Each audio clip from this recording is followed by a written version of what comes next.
Assalamualaikum warahmatullahi wabarakatuh. Selamat sore sahabat semuanya.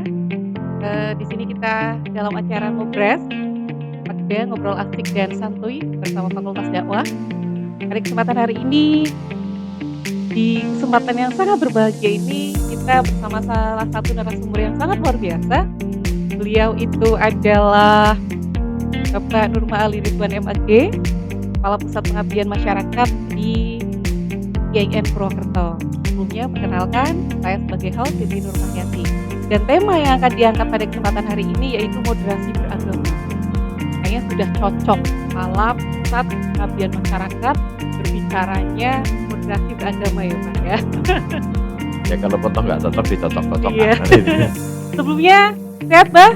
Alhamdulillah sehat. Oke, tapi sahabat-sahabat semua jangan bimbang ya karena saya manggilnya Abah. Karena dulu beliau memang dosen saya di Fakultas Dakwah. Sekarang bekas gitu ya. Bukan. Dan dari dulu sampai sekarang beliau masih tetap sama, saya yang berbeda tambah melar gitu. Baik Bah, berbicara terkait dengan moderasi beragama di Indonesia, itu adalah sesuatu yang sering kali digembor-gemborkan oleh kalangan masyarakat, apalagi masyarakat yang notabene beliau ada di bidang keagamaan. Nah, moderasi itu apa sih Bah? Iya. Moderasi beragama itu gampangannya begini. Setiap kita itu kan memiliki satu keimanan. Setiap kita itu memiliki satu keyakinan. Dan kemudian keyakinan ataupun keimanan yang bersifat sangat pribadi, sangat individu, dimanifestasikan dalam ruang yang namanya agama. Nah, karena keimanan, keyakinan yang kemudian pada akhirnya agama itu merupakan sesuatu yang sangat privasi bagi setiap individu. Untuk itu memerlukan adanya satu penghargaan, penghormatan, pengakuan kepada setiap keimanan, setiap keyakinan, setiap agama yang dimiliki oleh masing-masing individu. Sehingga dari sini bahwa gampangannya gitu, moderasi itu ya tidak boleh antar orang dengan orang yang lain itu saling mencampuri ataupun mempermasalahkan persoalan keimanan dan keyakinan orang lain. Itu moderasi. Ada privasi, tadi ada kata-kata privat di situ ya? Iya, jadi, keyakinan, keimanan itu kan urusan individu seseorang dengan sang pencipta atau sang yang diimani itu, gitu. Jadi, yang kemudian dari keimanan masing-masing individu itu terwadai dalam sebuah agama. Maka dari sini memerlukan adanya satu moderasi beragama ketika dipahami bahwa keimanan itu adalah wilayah individu. Nah, hanya persoalannya begini, seringkali kita itu memahami tentang keimanan ataupun keyakinan itu adalah, wilayah privasi, wilayah individu, kan tapi hanya terbatas pada wilayah pemahaman saja, Saja, begitu loh. Tapi action-nya dalam belum ada. action-nya, dalam prakteknya itu yang seringkali berbeda. Padahal kalau dalam konteks kita nih, dalam konteks Islam, sebenarnya sudah tergambarkan secara jelas. Seperti ada, kalimat dalam konsep teori ayat mengatakan, "Lana a'maluna walakum a'malukum." Gitu ya. Eee, apa yang saya lakukan, gampangannya gitu dalam bahasa masyarakat, apa yang saya lakukan urusan saya, apa yang kamu lakukan adalah urusan kamu. Itulah sebenarnya, moderasi. Jadi tidak saling mencampuri antara satu dengan yang lain. Nah kemudian dalam konteks yang lebih spesifik, sebenarnya sudah sangat jelas dikatakan dalam Al-Qur'an, dalam surat Al-Kafirun itu, eee, di ending ayatnya dikatakan, "Lakum dinukum waliyadin." Gitu. Untukmu agamamu dan untukku agamaku. Nah, yang sering kali muncul, terjadi problem di masyarakat itu karena bukan lagi lana a'maluna walakum a'malukum, bukan lagi apa yang saya lakukan adalah pertanggungjawaban saya dan apa yang kamu lakukan adalah pertanggungjawaban kamu, tapi yang sering terjadi adalah lana a'maluna walana a'malukum, gitu. Oh, ngurusi orang Apa berarti yang ya? saya lakukan, urusan saya, tapi apa yang kamu lakukan menjadi urusan saya. Itu menjadi persoalan pada akhirnya. Oh iya. Nah ini, sehingga apa namanya, pemahaman, penghormatan terhadap apa yang menjadi privasi orang, dalam hal ini pada tataran keyakinan tadi, kemudian menjadi terabaikan, begitu. Moderasi beragama. kalau ada kaitannya dengan sebuah kerukunan beragama, Ya, yang mana Indonesia adalah, mohon maaf, agamanya tidak lebih dari 5 atau tidak bisa kurang tidak lah, kurang ya. dari 5, ada banyak agama di Indonesia. Berkaitan dengan moderasi beragama, ketika dikaitkan dengan toleransi.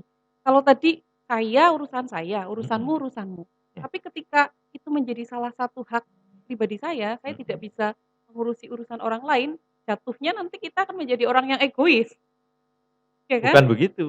Jadi malah justru karena di situ ada moderasi, Mhm, maka harusnya sudah dengan sendirinya itu akan muncul pemahaman. toleransi-toleransi gitu Oh, loh. iya, Karena di dalam moderasi itu adanya pemahaman kepada orang lain, heeh, adanya pengakuan terhadap apa yang diyakini oleh orang lain, sehingga dengan adanya pemahaman, adanya pengakuan terhadap apa yang diyakini oleh orang lain, karena kita sendiri pun juga punya keyakinan, mhm, maka dengan sendirinya bahwa, apa yang dilakukan oleh orang lain terkait dengan keyakinannya, itu adalah sebuah kebenaran setidaknya bagi orang lain itu. oke, Begitu iya, juga dengan apa yang kita lakukan adalah kebenaran setidaknya bagi diri kita. kita. Kita tidak memaksa orang lain untuk mengakui kebenaran kita, tapi setidaknya orang lain pun juga bisa memahami tentang apa yang Mhm, kita lakukan. Begitu juga tuntutannya, kita juga harus memahami apa yang dilakukan oleh orang lain karena, terkait dengan satu keyakinan itu tadi. Maka disitulah toleransi, gitu. toleransi muncul secara Muncul alami muncul secara sebenarnya alami, ya. gitu. Oke. Terus selanjutnya ketika berbicara terkait dengan moderasi beragama, kerukunan beragama di Indonesia. Pada dasarnya saya hanya melihat itu sebuah teori saja, Heeh heeh. ya karena tadi hanya muncul sebuah pemahaman yang kemudian aplikasinya ya wallahu a'lam kayak Iya gitu kan. iya. Kita niatnya mau paham dengan diri saya sendiri, tapi ketika melihat orang lain tidak sesuai dengan apa yang kita yakini, kita menganggapnya itu adalah sebuah kesalahan, ya. Itu apa yang harus dilakukan supaya moderasi beragama ini tidak hanya sebuah teori, tapi bisa Heeh. diaplikasikan dalam kehidupan sehari-hari. Iya. Ya sebenarnya yang perlu dilakukan sederhana. Setiap setiap, apa namanya, penganut keimanan, penganut keyakinan yang termanifestasi dalam agama tadi, itu memahami dengan benar agamanya masing-masing, memahami dengan benar keyakinannya masing-masing. Dan pada tataran berikutnya kemudian ketika terpahami dengan benar, maka otomatis setiap keyakinan, setiap agama tadi juga akan dijalani, dilakukan dengan benar.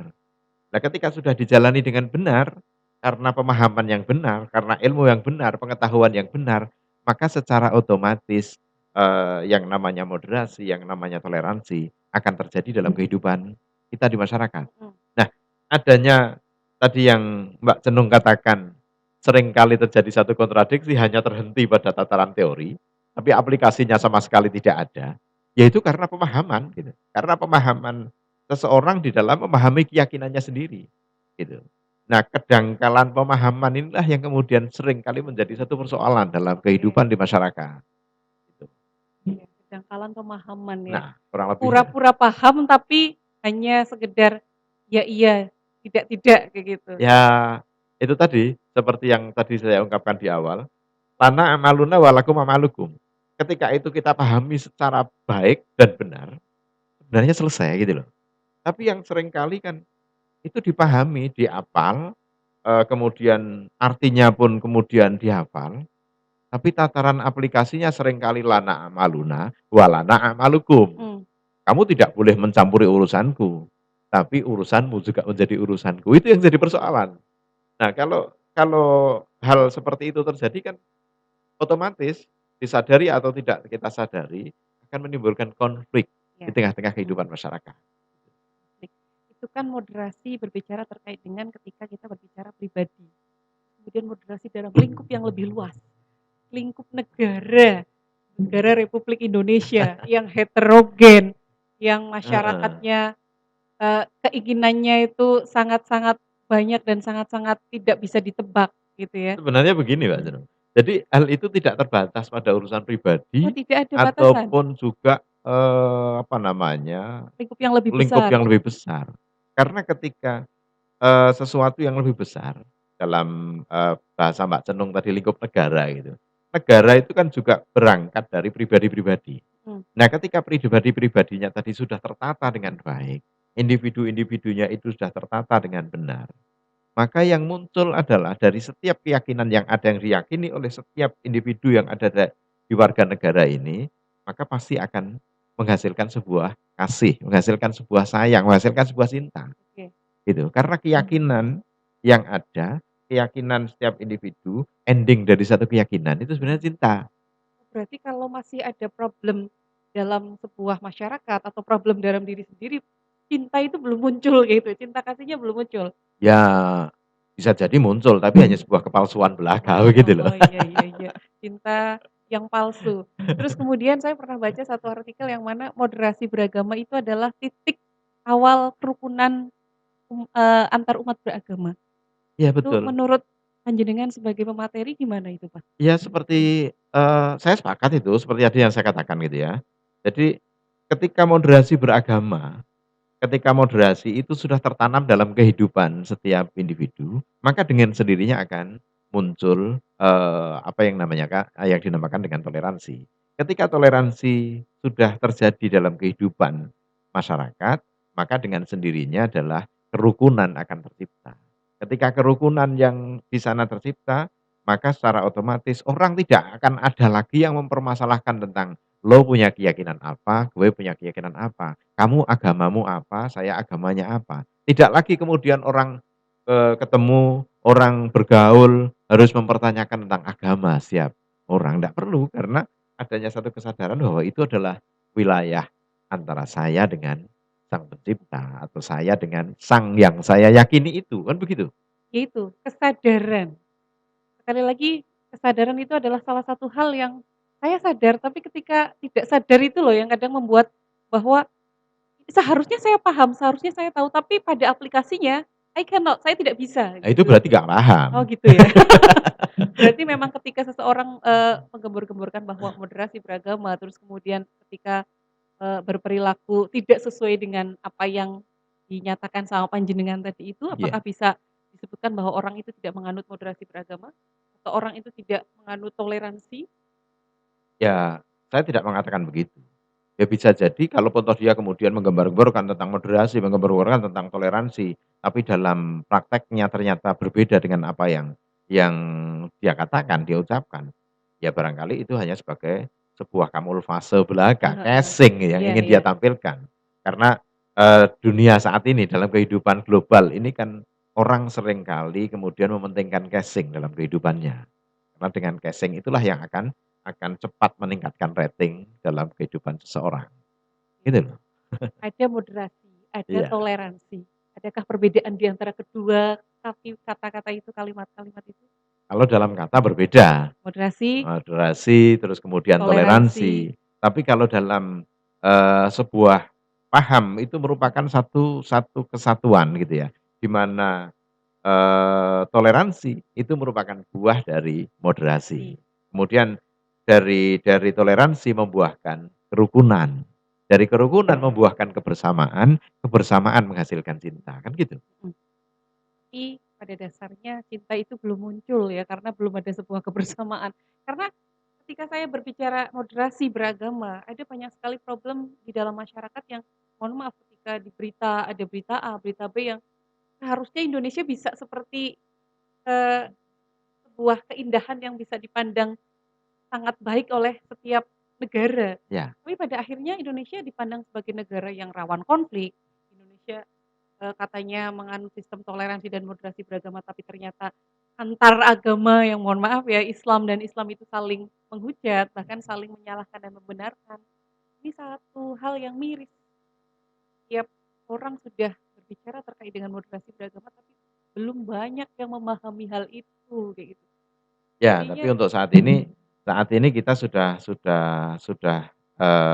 harus lebih bersyukur gitu ya, karena kondisi saat ini mhm, tentunya sudah jauh lebih baik dibanding dengan sekian waktu, lalu begitu ya.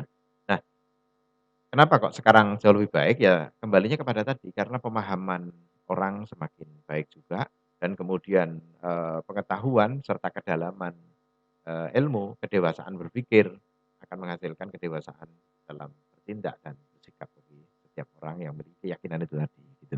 Jadi ya kita tetap nggak boleh pesimis, kita nggak boleh pesimis karena bicara tentang toleransi, bicara tentang moderasi, bicara tentang kerukunan, itu tidak sebagaimana membalikkan Telapak telapak tangan tangan. gitu loh. Karena yang kita kita perjuangkan, kita bicarakan adalah persoalan keyakinan, gitu loh, persoalan keyakinan. Nah, kalau kita sudah bicara tentang keyakinan, itu biasanya sesuatu yang sangat sensitif. Nah, tugas kita adalah bagaimana menjadikan keyakinan itu bukan sesuatu yang sensitif di tingkat publik, gitu loh. Jadi keyakinan itu pertahankan dalam dirimu, pertahankan dalam diri kita, gitu loh. Jangan kemudian, wilayah keyakinan itu dibawa ke yang tadinya wilayah pribadi, Pribadi. wilayah individu, wilayah privasi dibawa ke area publik. Itu yang seringkali kemudian menimbulkan Konflik. terjadinya konflik, gitu loh. Oke. Karena wilayah yang bersifat individu dibawa ke wilayah publik, gitu. Jadi kalau, saya tadi bicara tentang sekarang sudah lebih baik, itu ya contoh kasus begini, Mas. Di bulan Ramadan gitu ya, di bulan Ramadan itu kan juga otomatis ada yang puasa, ada yang tidak. Iya iya. Sekian tahun yang lalu masih sering kita lihat di tayangan-tayangan, di berita-berita, ada sweeping-sweeping di bulan Ramadan, pada warung-warung yang tetap buka di siang hari, Iya. atau pada orang-orang yang tidak puasa. Pertanyaannya, kenapa, dengan kalau mereka buka warung, kenapa kalau mereka tetap ndak melakukan puasa? Apa salah mereka? Karena puasa itu diperintahkan oleh Allah, ini kembali lagi pada pemahaman. Puasa itu diperintahkan oleh Allah dalam surat Al-Baqarah bagi orang Islam ya, bagi orang Islam surat Al-Baqarah 183.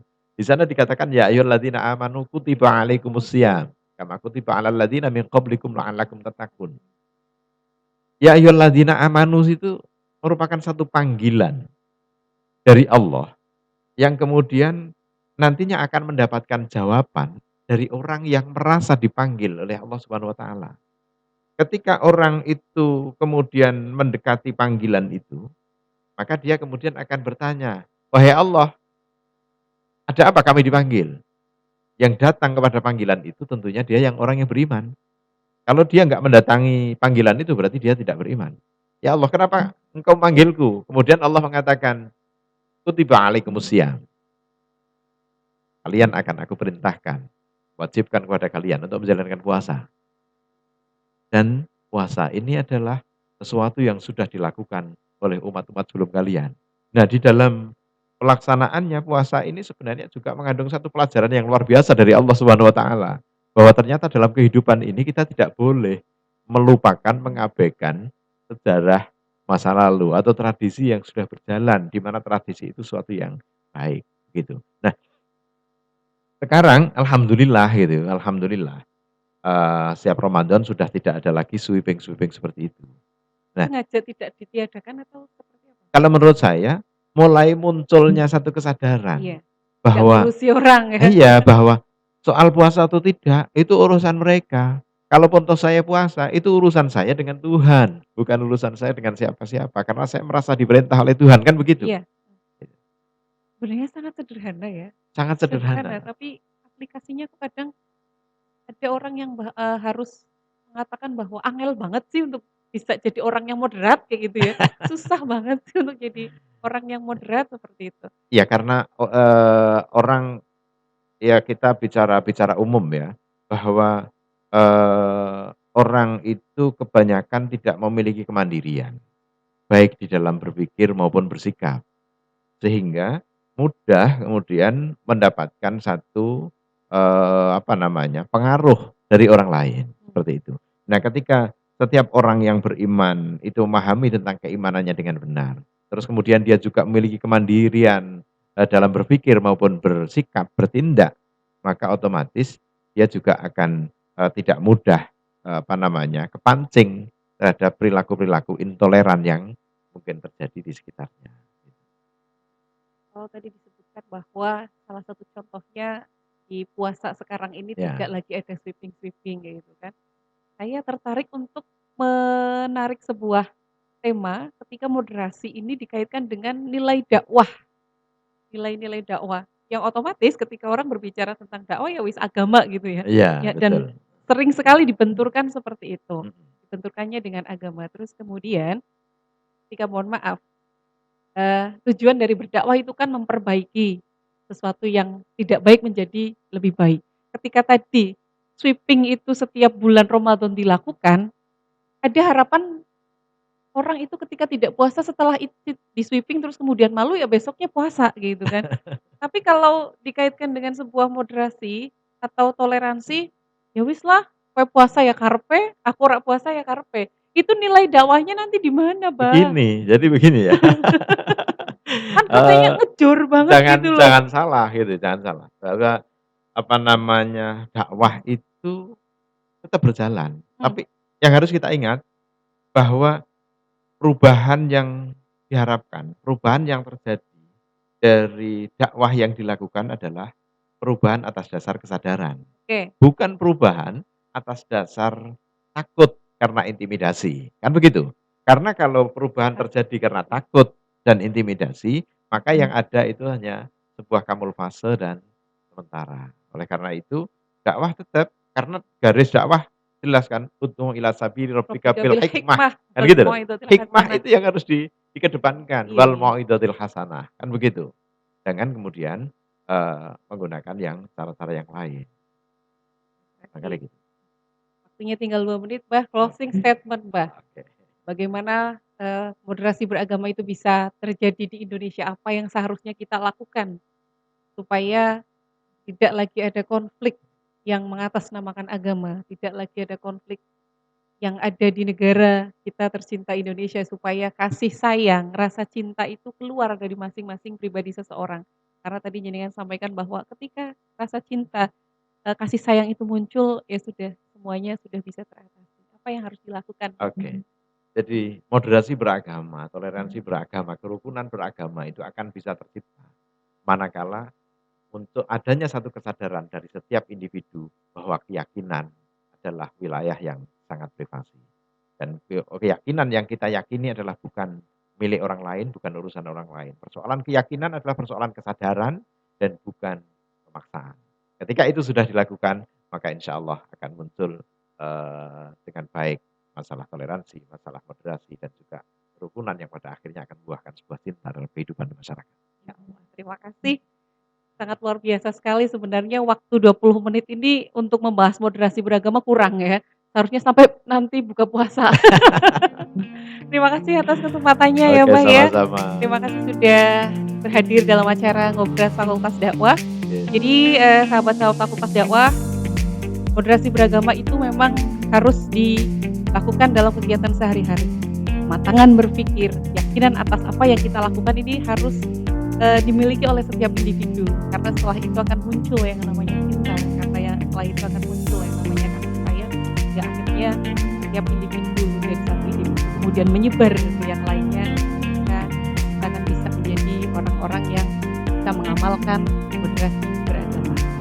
Itu, terima kasih pada kesempatan hari ini dan jangan lupa tetap saksikan Ngobras, ngobrol asik dan santuy bersama Fakultas Dakwah setiap pukul 15.00 di YouTube channel Fakultas Dakwah. Terima kasih, saya Siti Nurmahiyati, wabillahi taufiq wal hidayah. Wassalamualaikum warahmatullahi wabarakatuh.